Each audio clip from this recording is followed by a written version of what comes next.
Merhabalar arkadaşlar. So this is book 18 out of 1,000 that I've read.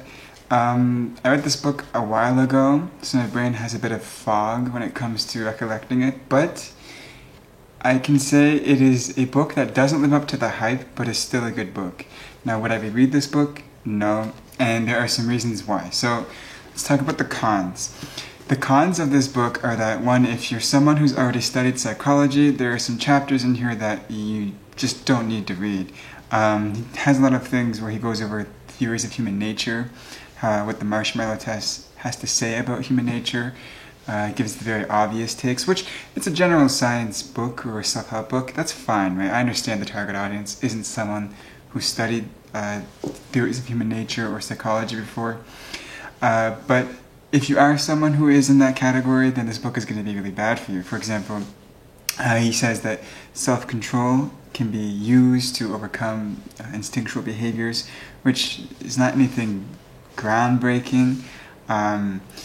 Doesn't really go much into the philosophy of what is self-control. It kind of ignores that because, again, it's a self-help book. So that, in that sense, it's a simple book, okay? Now, why it's still a good book, even though it doesn't live up to the hype, is that there's some interesting stuff in here that might not be obvious to you. Some of the stuff about, for example, people who perform poorly on the marshmallow test are more willing to cheat in a game, which is an interesting little tidbit of information. I thought that was really cool. Also, when people critique this book a lot, they say, well, it was only done on upper-class children, which is true. The original studies were done on upper-class children, but they replicated in lower-class children as well, lower socioeconomic status children.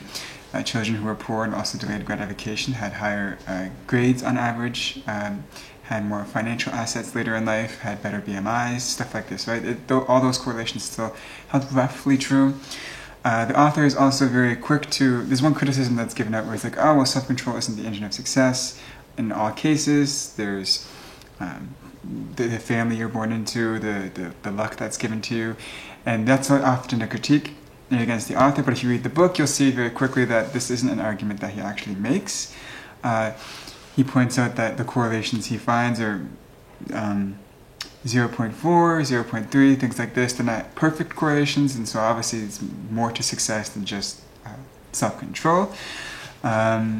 He also points out that, for example, self-control can be selectively applied, so just because you perform poorly on this marshmallow test doesn't necessarily mean that you're going to fail later in life. That's another thing that people critiqued him for, trying to suggest that this test can predict how you're going to perform in 20 years from now. It can, but not perfectly, and he says, again, people apply self-control selectively, which is something important to remember. He gives the example of Bill Clinton being a Rhodes Scholar and a president, but also not applying self-control in his romantic life. That's the famous example he gives in this book. There are also some interesting examples about how to actually implement some of the self-control techniques that the children were using. So there were studies where exposure to the actual stimulus led to a quicker failure rate, you could say. Like, they were more likely to eat the marshmallow before the 15-minute timer was up.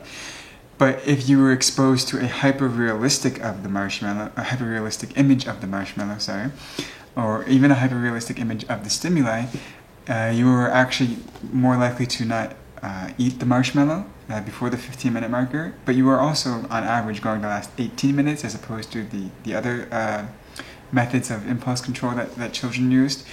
There are some, interesting methods that they played with in terms of self-control techniques that led to interesting insights about how to use self-control in your own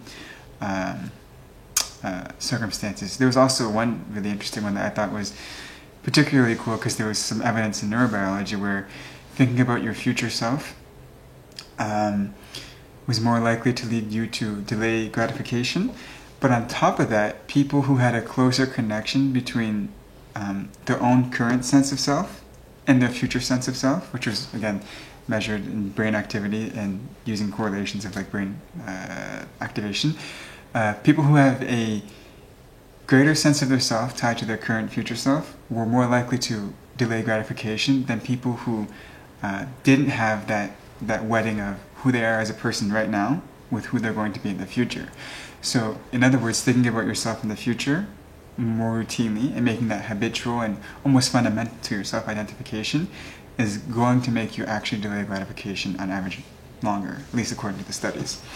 So for those reasons, I think you should read the book. Because yeah, it's a self-help book that it took me maybe like not 5, maybe 10 hours to read this book, 10 to 12. It's very short. The text is quite, we're not going to be able to see this, but the text is quite big. There's a lot of spacing. It's like maybe 2.0 spacing. It's probably a 70,000 word book. So I would give it maybe like a 6 to 7 out of 10, depending on who you are.